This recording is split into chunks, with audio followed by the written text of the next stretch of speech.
Ok, buongiorno a tutti. Che il Signore ci benedica in questa domenica meravigliosa nella Sua presenza e nella pace del Signore, che Lui possa seminare il buon seme questa mattina nel nostro cuore. Ti invito, se hai portato la parola di Dio, ad aprire o accendere, ok?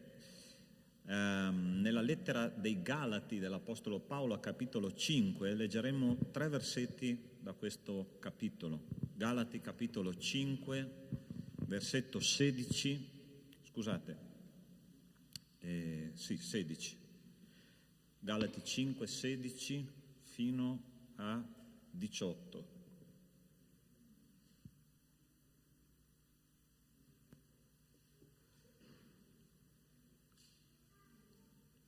Ok? Dice così la parola di Dio.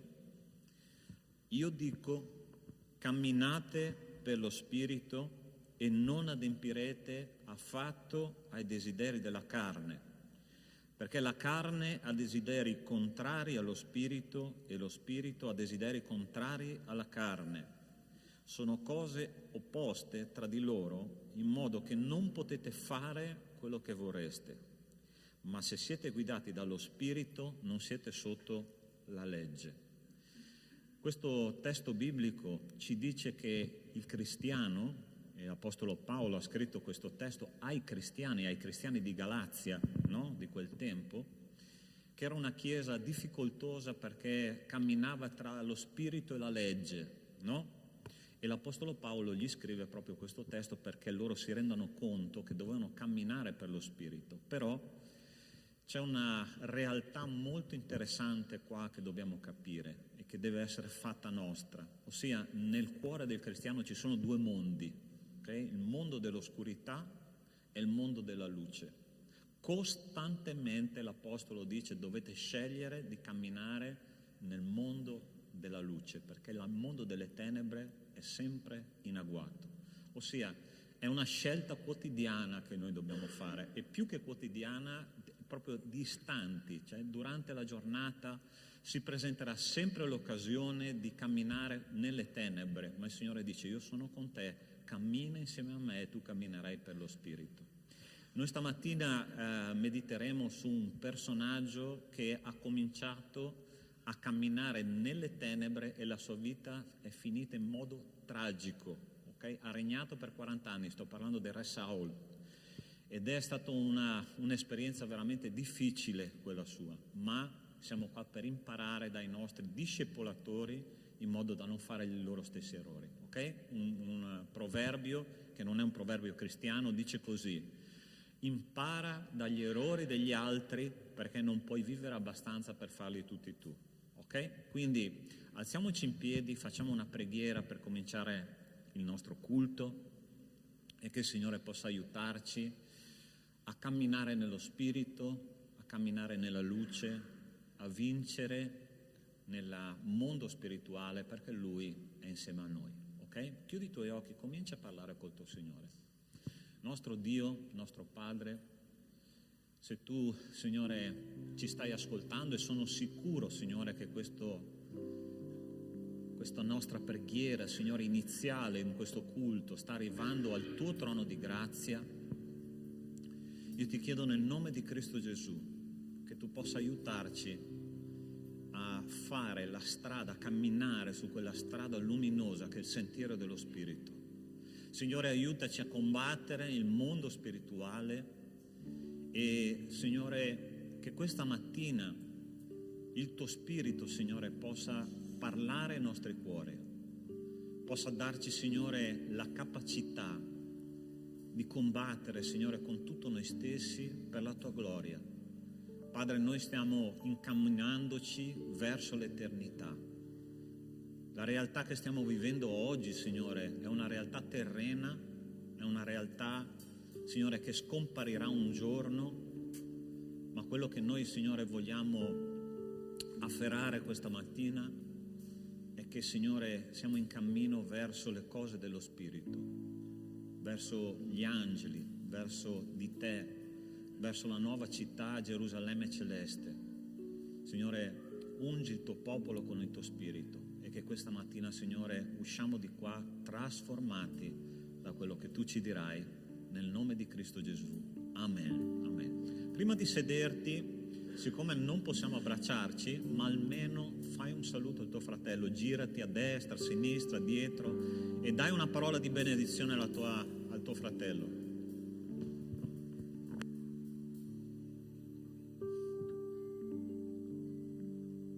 Amen. Lodiamo il nostro Dio, perché a Lui è tutto l'onore, tutta la gloria, per tutto il sempre. Amen.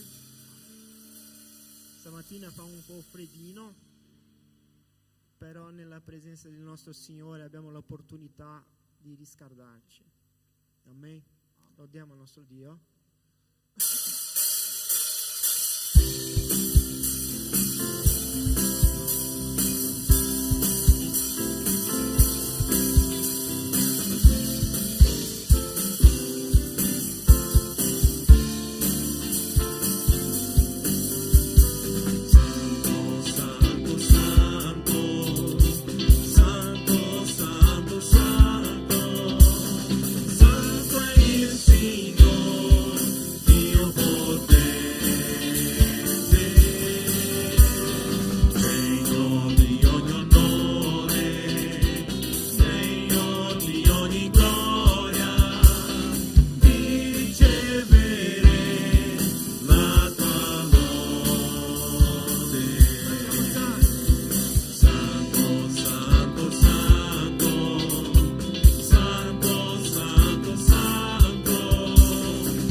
so my soul's in the air.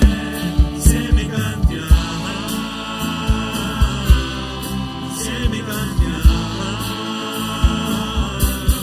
Santo è il Signore, onnipotente, Lui regna su tutta la terra. Santo è il Signore, onnipotente, Lui regna su tutta la terra. Lui regna su tutta la terra.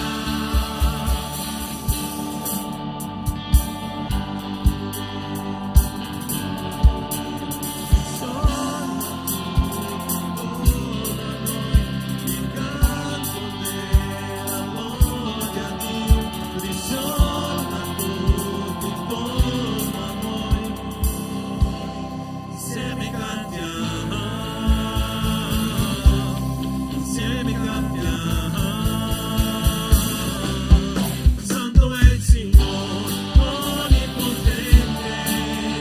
Lui regna su tutta la terra. Santo è il Signore, onnipotente, Lui regna su tutta la terra. Lui regna su tutta la terra. Lui regna su tutta la terra. Santo è il Signore.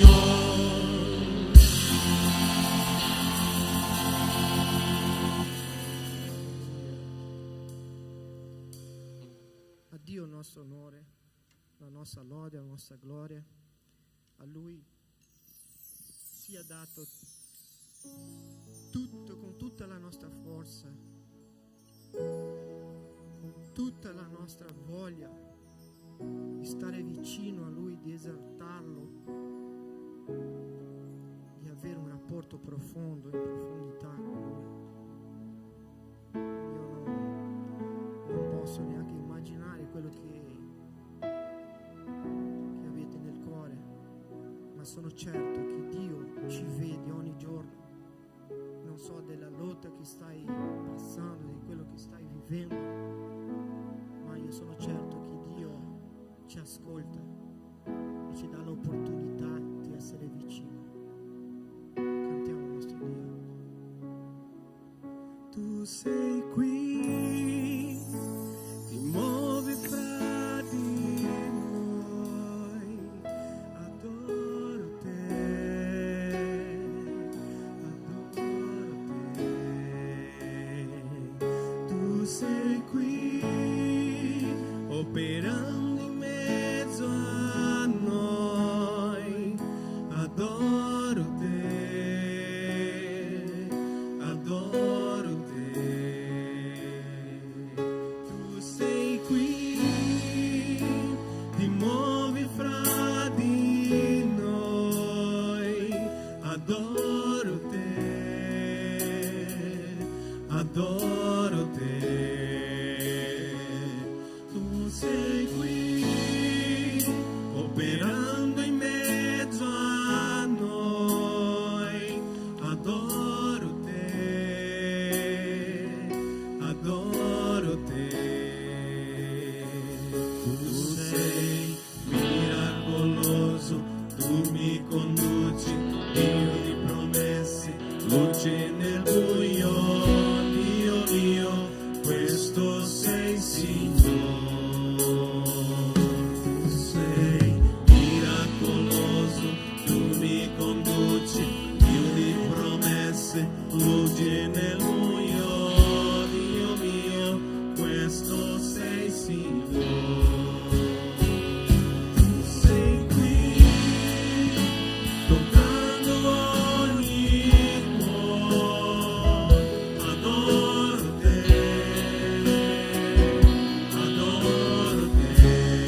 riconosciamo che il tuo sangue è il sangue che ci fa trasformare, Padre. È il sangue che ci lava di ogni peccato, di ogni dolore. Siamo qui davanti a te, Padre.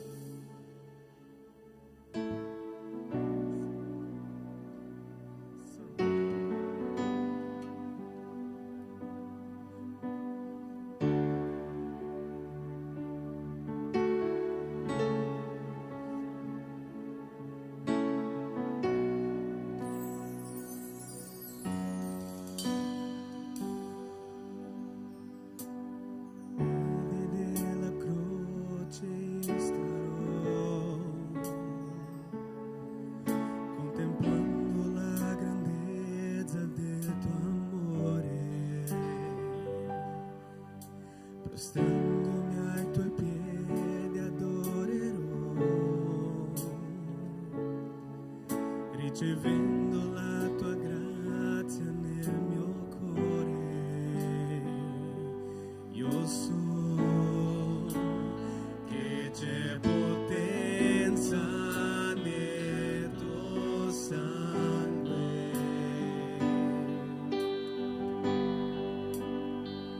che in quel dì i miei peccati hai perdonato, ed io dichiaro Gesù, nome al di sopra di ogni altro nome.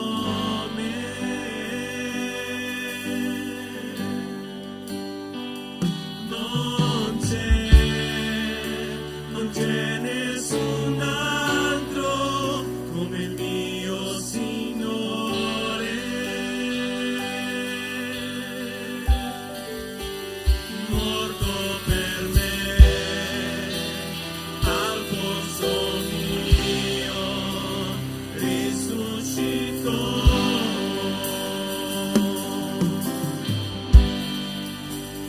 Ritornerà, la sua chiesa rapirà, staremo con lui per l'eternità.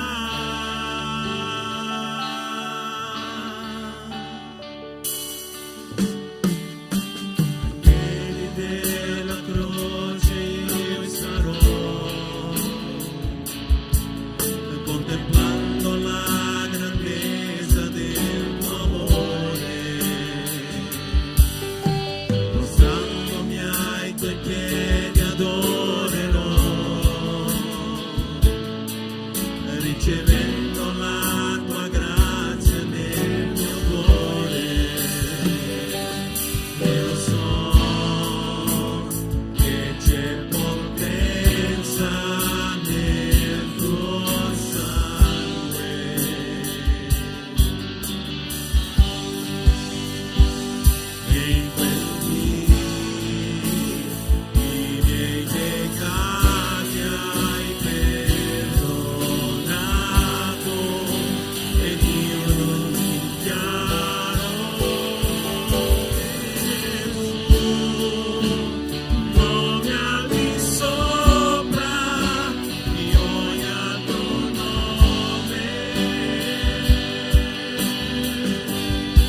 morto per me, al posto mio risuscitò.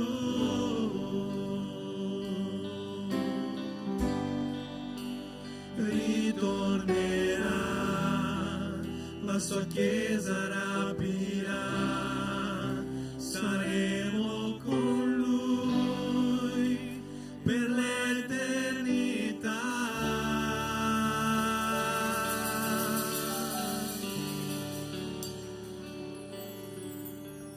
Signore nostro Dio, Dio Santo, Padre, adesso ti chiediamo, Padre, che il tuo Spirito, attraverso la sua parola, Padre, che verrà predicata per il nostro pastore, venga d'incontro alla nostra mente, che possiamo avere un cuore vero e pronto, Padre, a assorbire, a avvicinarci, Padre, vicino a te, Padre.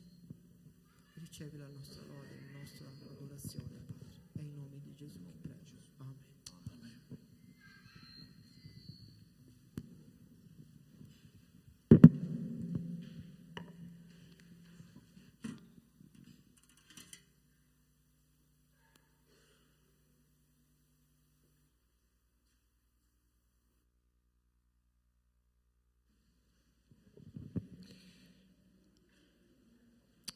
Amen. Possiamo pregare prima di meditare la parola di Dio? Chiediamo al Signore che ci possa guidare in questo studio, meditazione che faremo per la sua gloria. Ok?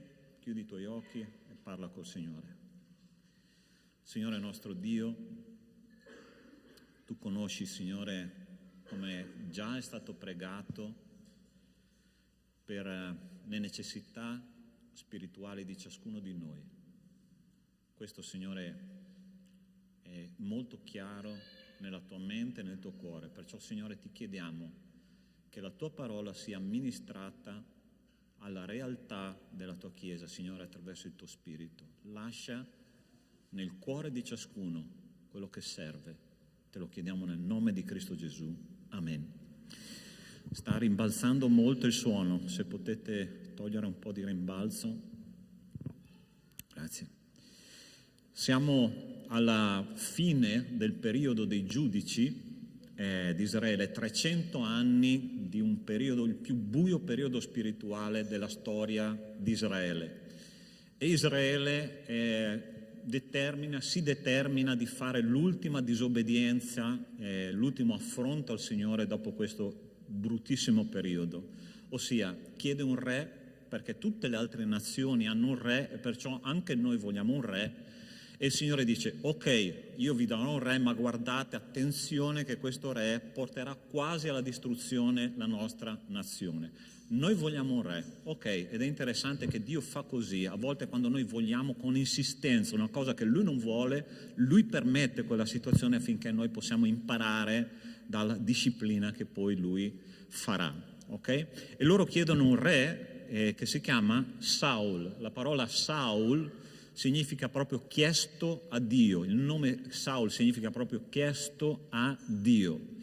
E quando io leggo la storia di questo grande re che nonostante tutto ha governato 40 anni il popolo di Israele, io proprio l'ho identificato come l'uomo delle occasioni perse, ossia un grande uomo che aveva una grande possibilità di camminare vicino a Dio, ma è stato l'uomo delle occasioni perse. E oggi noi vedremo il perché lui ha perso tutte quelle occasioni che Dio gli ha offerto durante il suo cammino con lui.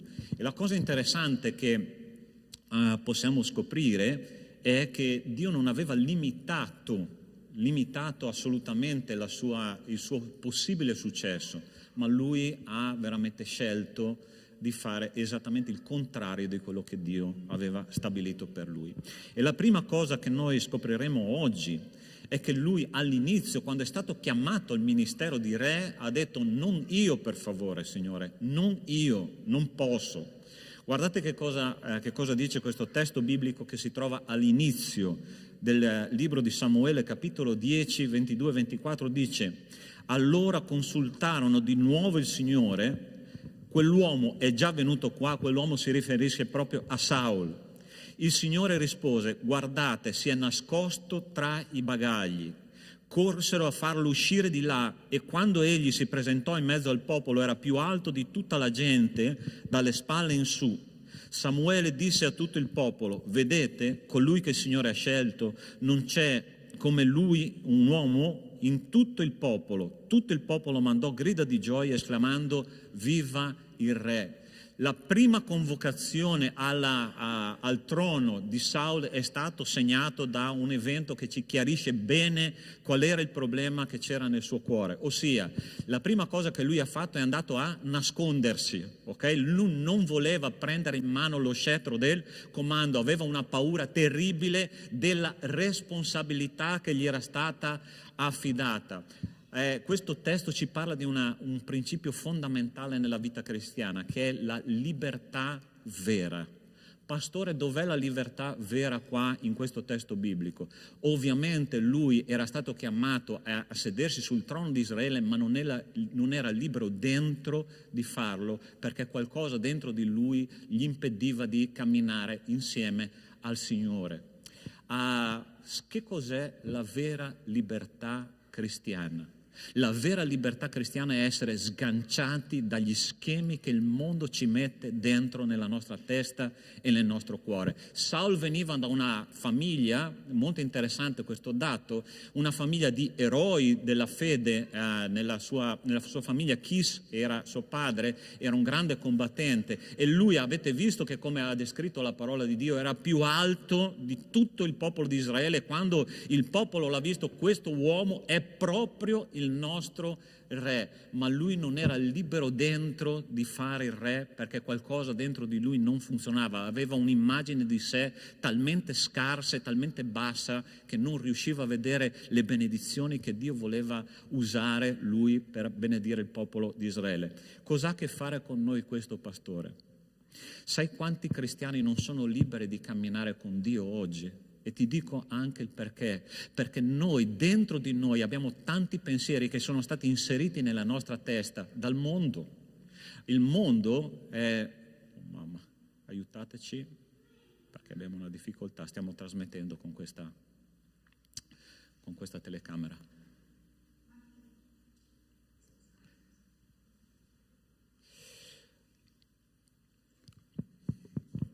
Sapete,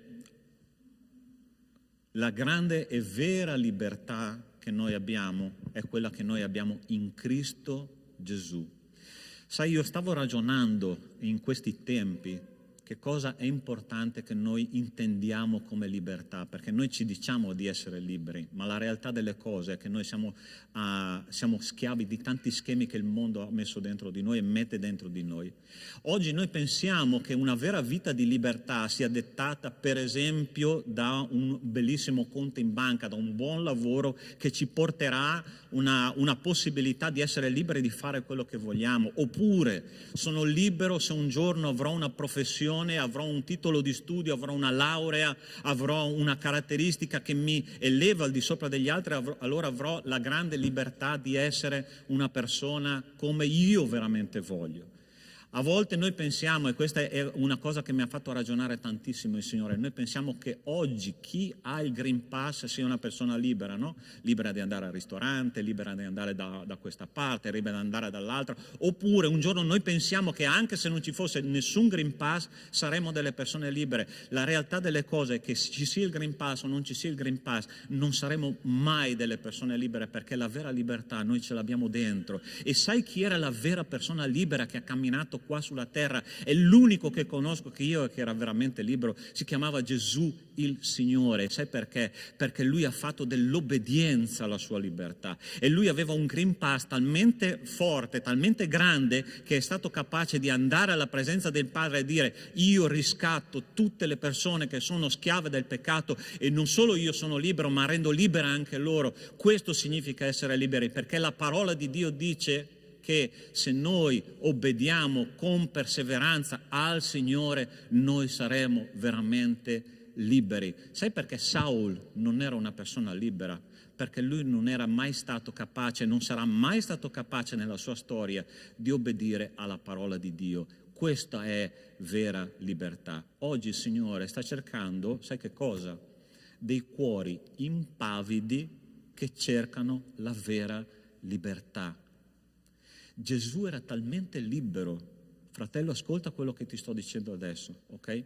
Gesù era talmente libero che quando lui è andato davanti a quella tomba di Lazzaro, ti ricordi il suo amico Lazzaro? Lui ha pregato così: Padre, io ti ringrazio perché so che tu mi esaudisci sempre. Era libero, sì o no? Era libero nelle sue preghiere, nel suo rapporto personale col Padre. Quante volte noi siamo andati alla presenza di Dio chiedendoci: Signore, ma tu mi risponderai a questa preghiera? Gesù era una persona libera, e sai perché? Perché lui ha scelto di obbedire 100% a quello che il Padre gli ha detto. Saulo era un pessimo esempio, ed è un pessimo esempio per noi. Era una persona che costantemente ha fatto esattamente il contrario di quello che il Signore gli ha chiesto e gli chiedeva.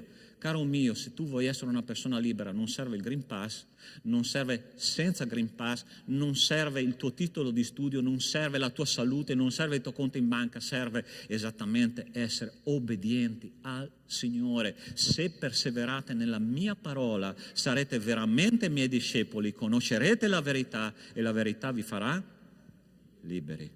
Amen, Chiesa? È questo che noi dobbiamo fare, la libertà.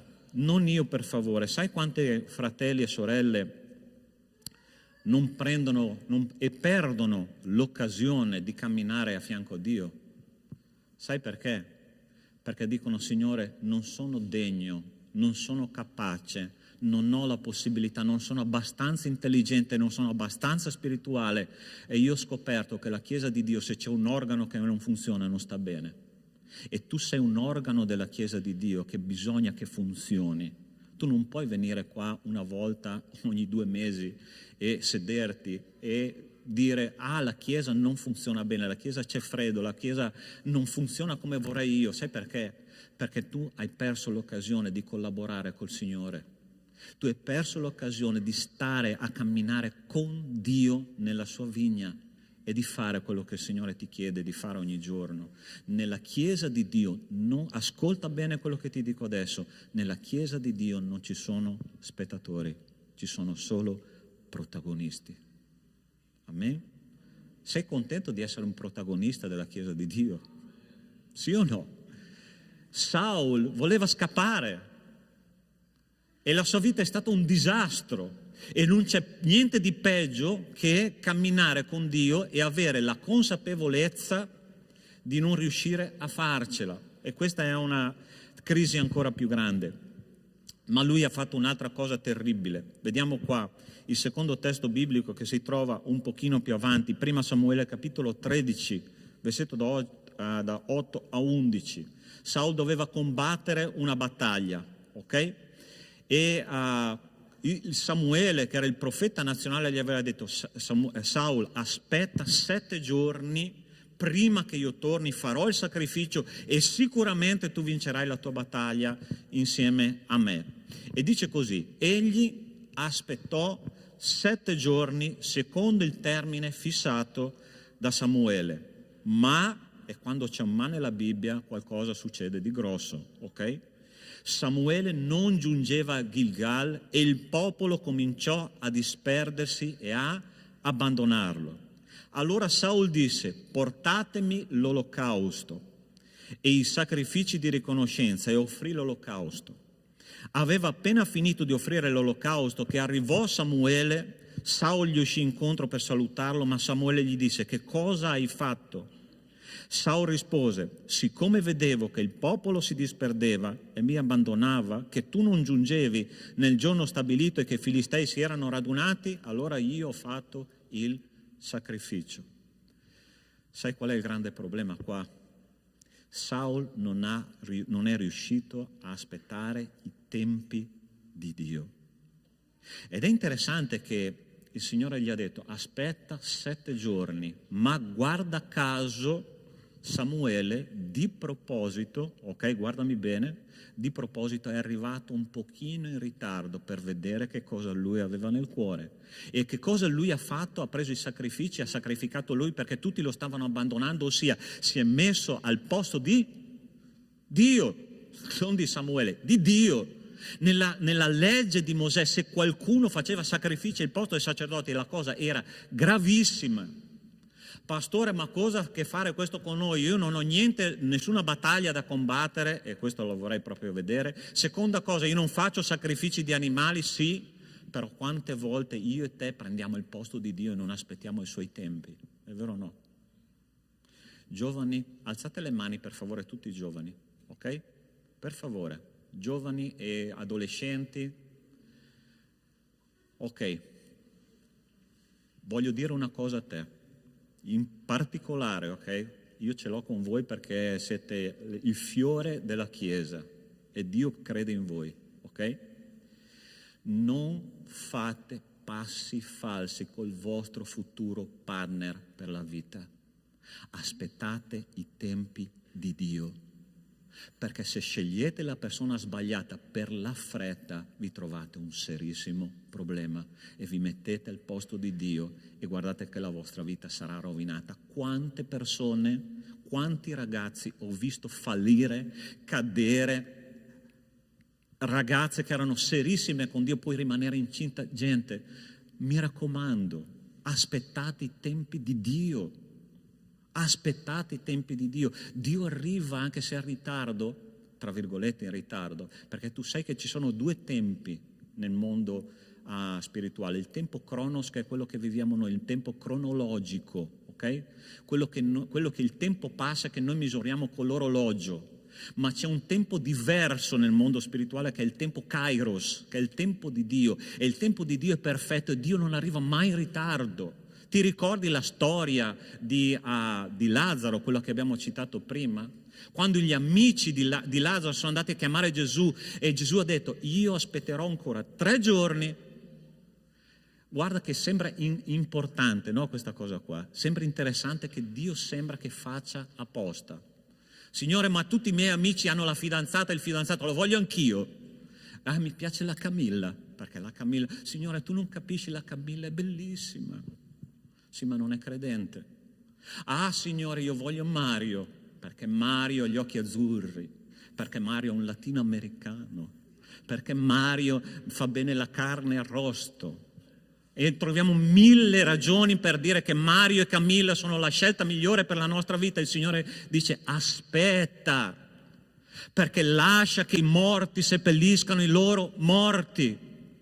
E il Signore ha aspettato 3 giorni per andare là da Lazzaro, quando Lazzaro era morto, completamente morto nella tomba. E sai perché ha aspettato 3 giorni e è arrivato al 4? Perché nella mentalità ebraica c'era una tradizione che diceva così: al 3° giorno, fino al 3° giorno dalla morte, l'anima rimane nel corpo, al 4° giorno l'anima esce e se ne va via. Quindi lui ha rispettato quella tradizione, giusta o sbagliata che fosse, per far capire alle persone che erano lì intorno che io arrivo quando tutto sembra morto, quando tutto sembra finito e che non c'è nessuna speranza umana. Arrivo e faccio quello che tu ti stupirai, aprirai gli occhi e dirai: ah, Signore, questo era quello che aspettavo, una risurrezione.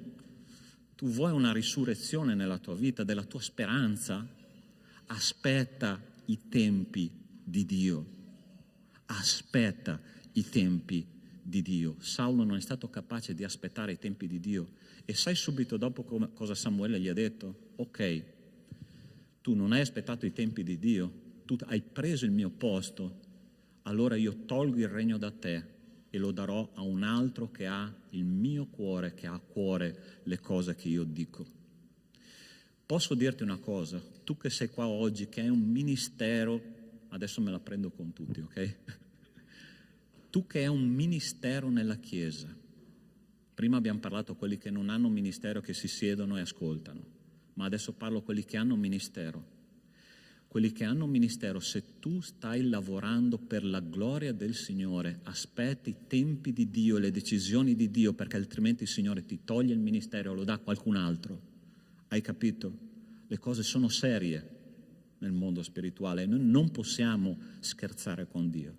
Amen, Chiesa? Sarà un lungo messaggio stamattina. Ma è interessante che quando noi non rispettiamo i tempi di Dio e facciamo le nostre scelte, non solo Dio ci toglie, ma il nostro ego si gonfia. Guarda che cosa dice questo testo biblico: io, soltanto io. la parola del Signore fu rivolta a Samuele dicendo: io mi pento di aver stabilito Saulo re perché si è allontanato da me e non ha seguito i miei ordini. Samuele ne fu irritato e gridò al Signore tutta notte. Poi si alzò la mattina di buon'ora e andò a incontrare Saul, ma vennero a dire a Samuele: Saul è andato a Carmel e là si è fatto un monumento. Saul ha disobbedito a Dio e che cosa è andato a fare di sé? Un monumento, ossia ha proiettato un'immagine di sé più grossa di quella che lui in realtà era. Obbedienza parziale, ma un'immagine grossa. Sai che cosa fanno le rane per attirare le rane femmine? I rane maschi cosa fanno per attirare le rane femmine? Gracidano. Boop, boop, boop. Hai capito il senso?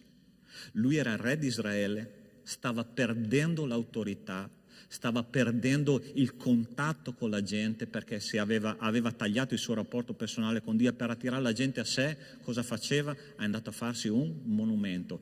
Io sono il re di Israele, guardatemi bene perché io sono l'unto del Signore. E che cosa è successo lì? È successo che lui si è sgonfiato come un palloncino.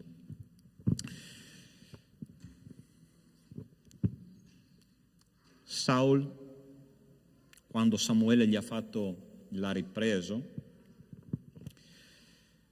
obbedito, dice, è stato il popolo a disobbedire. Saul strappa il mantello di Samuele e strappa dalle mani di Dio la sua autorità, e Dio strappa il regno dalle sue mani e Saul lo darà a Davide. Guarda che cosa succede di conseguenza a questo. Prima Samuele 19, da 9 a 10. Allora uno spirito cattivo, permesso dal Signore, si impossessò di Saul. Egli sedeva in casa sua tenendo in mano una lancia mentre Davide suonava l'arpa. Allora Saul cercò di inchiodare Davide al muro con la lancia, ma Davide schivò il colpo e la lancia andò a conficcarsi nel muro. Davide fuggì e si mise in salvo quella stessa notte. Dio aveva dato il regno a chi? A Davide. Che cosa faceva Saul di conseguenza? Lui era diventato di un'invidia che gli consumava il cuore. Ossia, lui era ancora re, ma il vero re era Davide. Era Davide che andava in battaglia, era Davide che andava a curare le persone, era Davide che faceva la raccolta del gregge, delle persone che venivano in battaglia con lui. Saul era diventato una persona amara, talmente amara che l'obiettivo della sua rabbia chi era? Davide. Ha cercato di uccidere Davide per ben 6 volte durante la sua storia. Avete mai conosciuto, ascolta bene quello che ti dico adesso, avete mai conosciuto persone che sempre ce l'hanno con qualcuno nella Chiesa?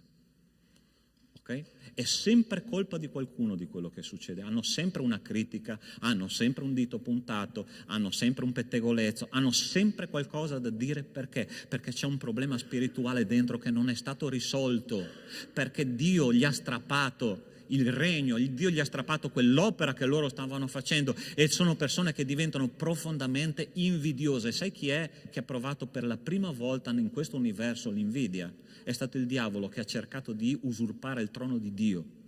Tu pensa chi è la persona che punta il dito contro qualcun altro nella Chiesa? È una persona posseduta da uno spirito maligno, cari miei. E se non è posseduta, è profondamente influenzata. Pastore, ma un credente può essere posseduto da uno spirito maligno? No. Ma può essere usato da uno spirito maligno? Assolutamente sì.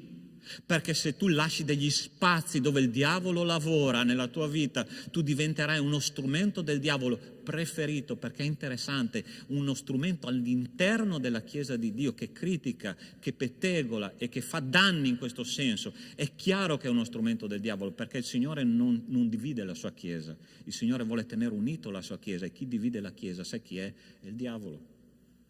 E questo uomo che conosceva il Signore che gli era stato strappato il regno, ha cominciato a diventare un pettegolo, ha cominciato a diventare amaro, ha cominciato a diventare violento, è cominciato a diventare un assassino perché ha voluto inchiodare Davide al muro, e gloria a Dio non c'è riuscito. Perché? Perché Davide era il nuovo unto del Signore. Lui ha detto: questo è l'uomo che io ho scelto, questo qua io l'ho scartato, e Dio non tocca i figli di Dio che sono fedeli a Lui. Ok? Vedi com'è conveniente che noi siamo fedeli al Signore. Forse passeremo delle difficoltà, dei momenti di complicazione nella nostra vita, forse saremo anche oggetto di qualcuno che ci critica, ma ti posso assicurare che tu passi per il fuoco, ma tu esci dal fuoco e non puzzerai neanche di fumo, perché la fedeltà fa la differenza nella nostra vita. Saul ha scelto di non essere fedele e ha cercato di prendersela con qualcuno. Ma Davide era l'unto del Signore scelto, e noi dobbiamo imparare da lui. Lacrime di coccodrillo. Questa è veramente forte. Davide stava scappando nel deserto, ed è interessante se tu vai a leggere tutto il contesto biblico di questa scena, no? Cosa succede? Davide scappava da una parte della montagna, dall'altra parte c'era Saul che lo inseguiva, finché Davide non si è rifugiato in una grotta al buio, in fondo a questa grotta. Dopo un po' arriva Saul, ha bisogno di fare i suoi bisogni fisiologici. Che cosa succede? Saul entra nella grotta. Davide fa una cosa molto interessante. Sapete che cosa fa? Gli spicca, gli taglia con un coltello una parte del suo mantello, il mantello del re. Il mantello era simbologia di potere, ok? Fratelli, tenete l'attenzione su di me, per favore, altrimenti perdete. Ok, io so che i bambini sono una benedizione nella Chiesa, ma più benedizione è la parola di Dio, ok? Non è una riprensione, è un'esortazione, va bene? Tenete gli occhi su di me. Ed è importante questo gesto, perché Davide aveva la possibilità di uccidere Saul, ok? Ma non l'ha fatto perché lui riteneva che Saul era l'unto di Dio, l'autorità che Dio aveva stabilito fino a che Dio non l'avrebbe tolto. Non spettava a Davide toglierlo, ok? Spettava al Signore. E quando Saul è uscito dalla grotta, inconsapevole di quello che era successo, Davide gli mostra questo pezzo di tela del suo mantello e gli dice: guarda, io potevo farlo, ma non l'ho fatto perché tu sei l'unto del Signore, io ti do in mano al Signore, ci penserà Lui, ma tu stai facendo delle cose sbagliate. Ha denunciato la mancanza, ma non ha toccato l'unto del Signore. Allora guarda cosa succede. Quando Davide ebbe finito di dire queste parole a Saul disse: è questa la tua voce, mio figlio Davide, mio figlio, ti ho cercato di ucciderti 6 volte, ma non preoccuparti, adesso mi sono pentito. Hai capito com'è funzionata? E ha cominciato a piangere. Hai mai visto quelle persone che arriva la parola di Dio diretta al proprio cuore e cominciano a piangere? A piangere. Escono fuori da quella porta come prima, ok?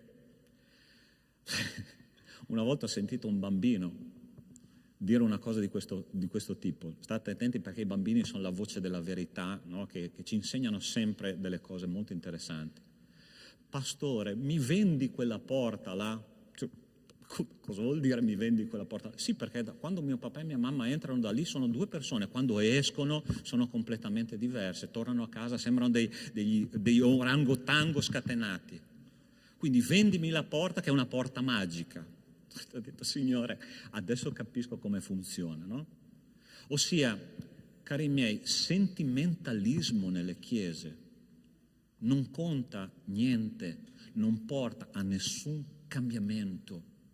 I sentimenti sono buoni, pastore, certo che sono buoni, ce li ha dati il Signore, ma per fare un cambiamento nella mia e nella tua vita ci vuole una decisione, volontà, e dire: da oggi in poi io consegno quest'area al mio Signore e cambio, perché il Signore merita questo. Non serve piangere. Saul, dopo di questo episodio qua che si era messo a piangere, ha tentato di nuovo di uccidere Davide. Che cosa sono servite le lacrime? A qualcosa? Caro mio, la vita cristiana non è sentimentalismo, la vita cristiana è decisione e perseveranza. Questo è quello che il Signore vuole da ciascuno di noi. Pastore, posso cadere? Puoi? Certo che si può. Purtroppo cadiamo, siamo esseri umani cristiani, ma quando ti sei rialzato, la parola di Dio in Proverbi dice: il giusto cade 7 volte ma si rialza. Hai capito? La perseveranza fa la differenza. Fa la differenza. Ho visto il filmato di un sollevatore di pesi, non so se l'hai visto anche tu. È un sudamericano che ha cominciato la sua avventura nel 2008. Okay? Nel 2008 lui il sollevatore di pesi è andato alle Olimpiadi. La prima manifestazione olimpionica che lui ha fatto è arrivato 15°. La seconda manifestazione olimpionica, 4 anni dopo, è stato eliminato. La terza competizione olimpionica, lui è arrivato secondo. La quarta competizione olimpionica, lui è arrivato primo, ha vinto la medaglia d'oro. 16 anni per arrivare alla medaglia d'oro. Una perseveranza, gente, ma una roba pazzesca. Ho detto: Signore, solo la perseveranza può fare la differenza nella vita di quella persona. Non sono bastate le lacrime a Saul per cambiare. Lui doveva prendere una decisione, e il Signore è qua per dirti stamattina: tu vuoi veramente cambiare il tuo modo di vivere, tu devi prendere una decisione. Io poi ti darò la benzina, il turbo per fare il cambiamento, ma tu devi dire: sì Signore, io voglio sposarmi con te. Ti ricordi cosa abbiamo letto all'inizio? Camminate per lo Spirito e non adempirete ai desideri della carne. Chi è che deve decidere di camminare? Io devo decidere. Saul ha fatto una pessima vita e guarda come finisce la sua vita qua. Basta, la faccio finita. Ultima battaglia del re Saul. I Filistei inseguirono accanitamente Saul e i suoi figli e uccisero Jonathan, Abinadab e Milchisua.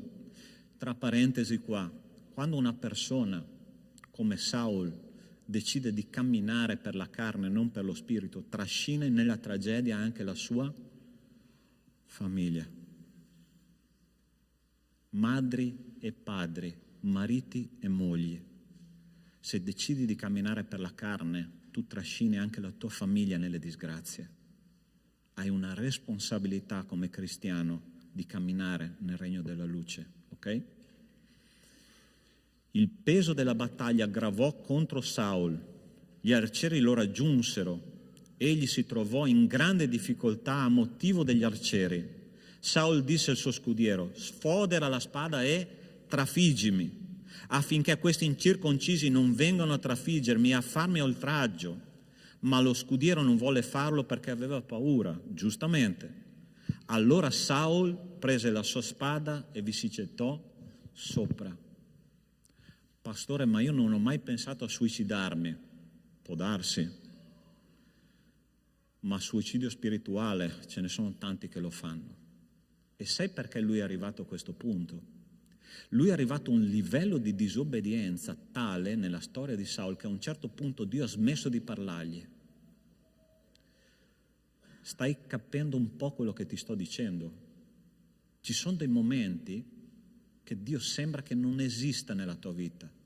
Signore, io leggo per filo la tua parola, ma non sento, non sto sentendo quello che tu mi dici. Chi è che ha visto quel film antichissimo italiano molto simpatico che si chiama Don Camillo? C'è qualcuno che l'ha visto qua?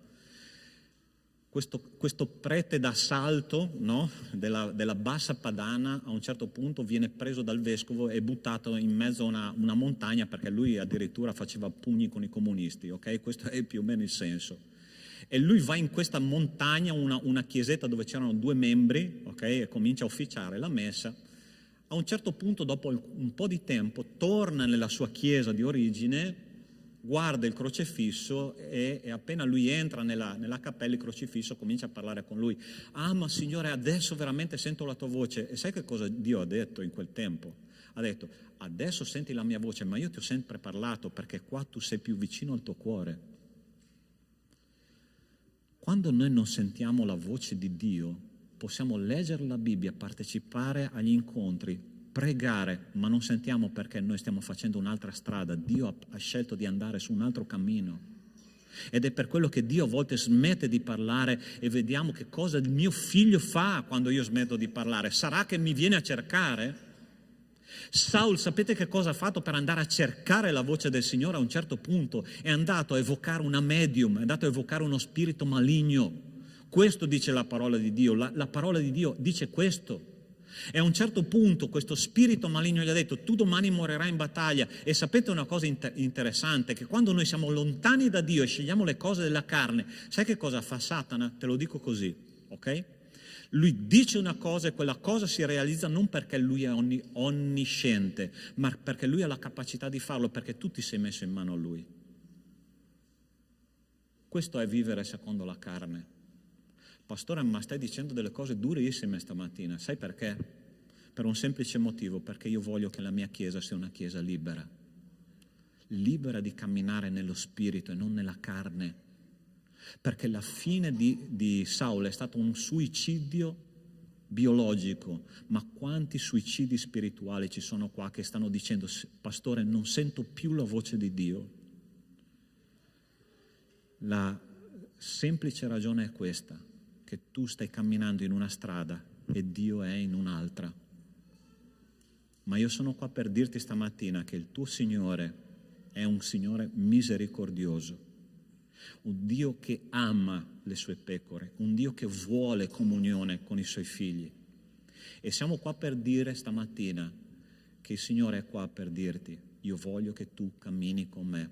Saul è stato un uomo che ha perso occasioni nella sua vita ogni giorno ha perso occasione di camminare con Dio. Ma oggi noi possiamo di nuovo fare un patto col Signore e dire: Signore, io voglio camminare con te, io voglio essere un tuo figlio prediletto, io voglio camminare come ha camminato Davide. Davide è stato un uomo secondo il cuore di Dio. Tu vuoi avere un cuore secondo il cuore di Dio? Tu vuoi camminare e sentire la voce di Dio ogni giorno, che ti indica cosa tu devi fare? Tu vuoi essere una persona libera? Sai che cos'è libertà? Ho letto una definizione molto interessante questa settimana.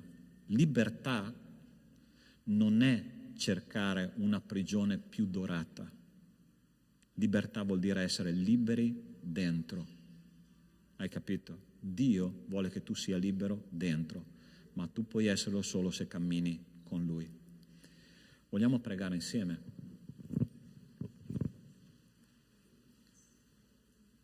Possiamo alzarci?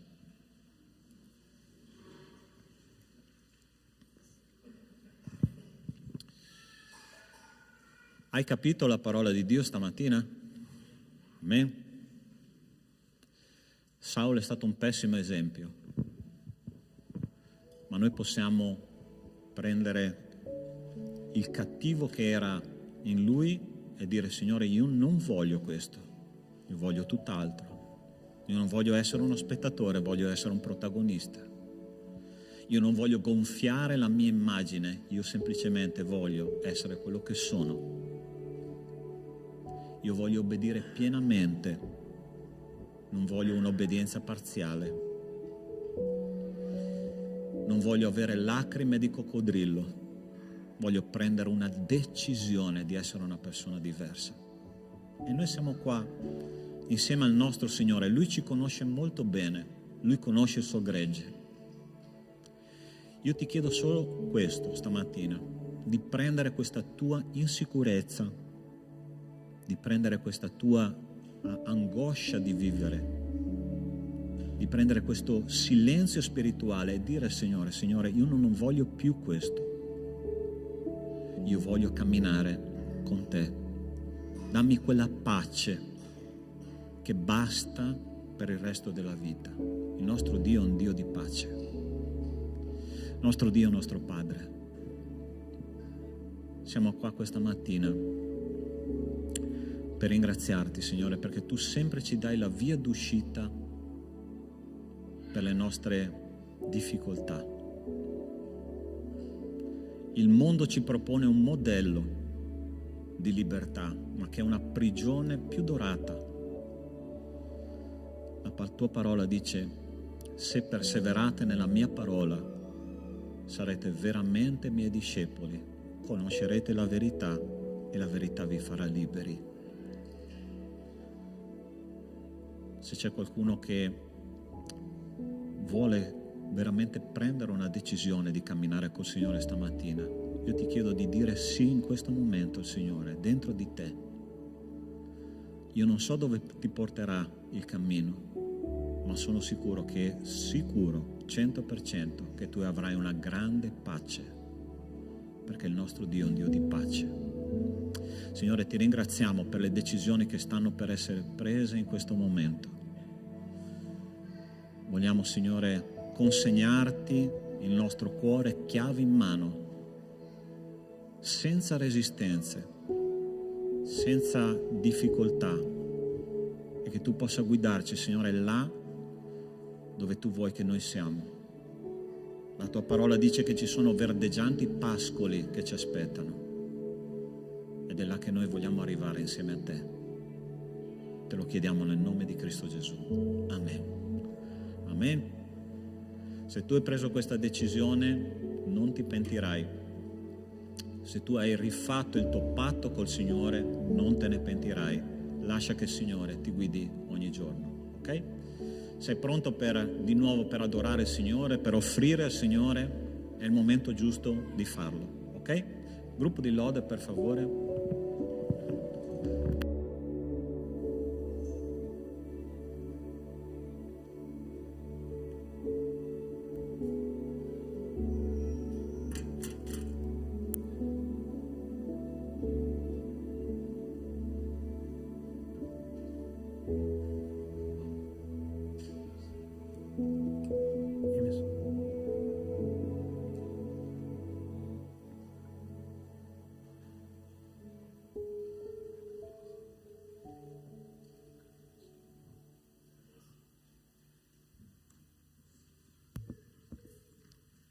Adesso è il momento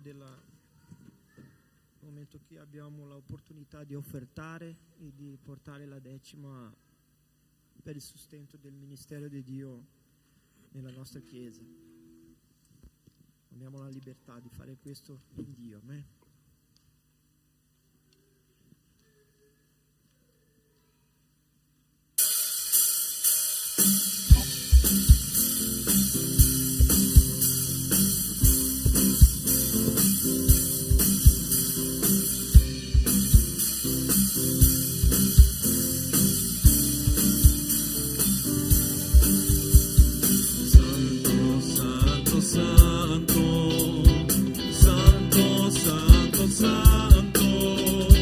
Santo è il Signore, Dio potente.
favore per le offerte.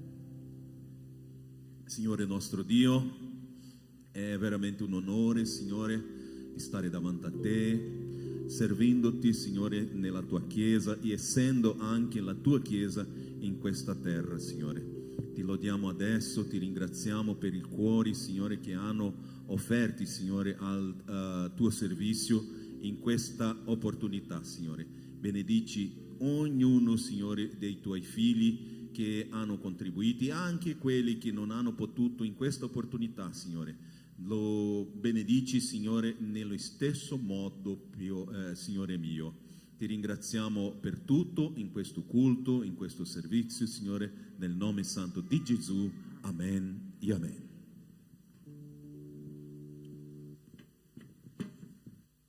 Sì. Ok. Fratelli, allora, io vorrei fare un applauso per il gruppo uomini.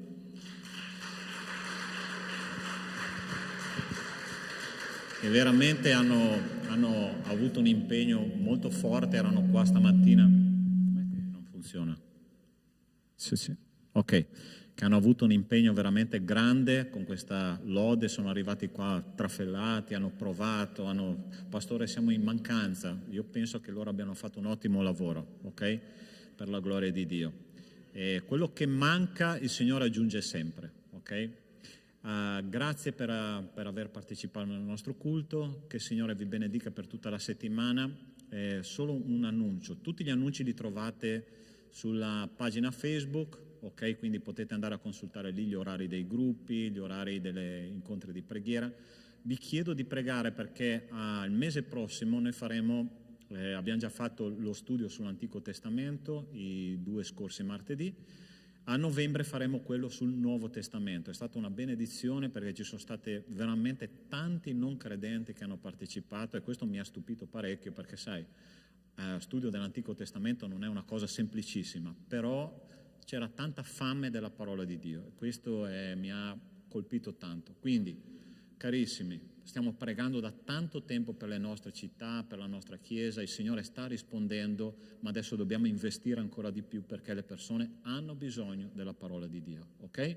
Ricordatevi di pregare per questo appuntamento, a data da destinarsi probabilmente l'ultimo martedì del mese, ricordatevi di pregare per queste persone che parteciperanno, ok? Preghiamo per chiudere il nostro culto.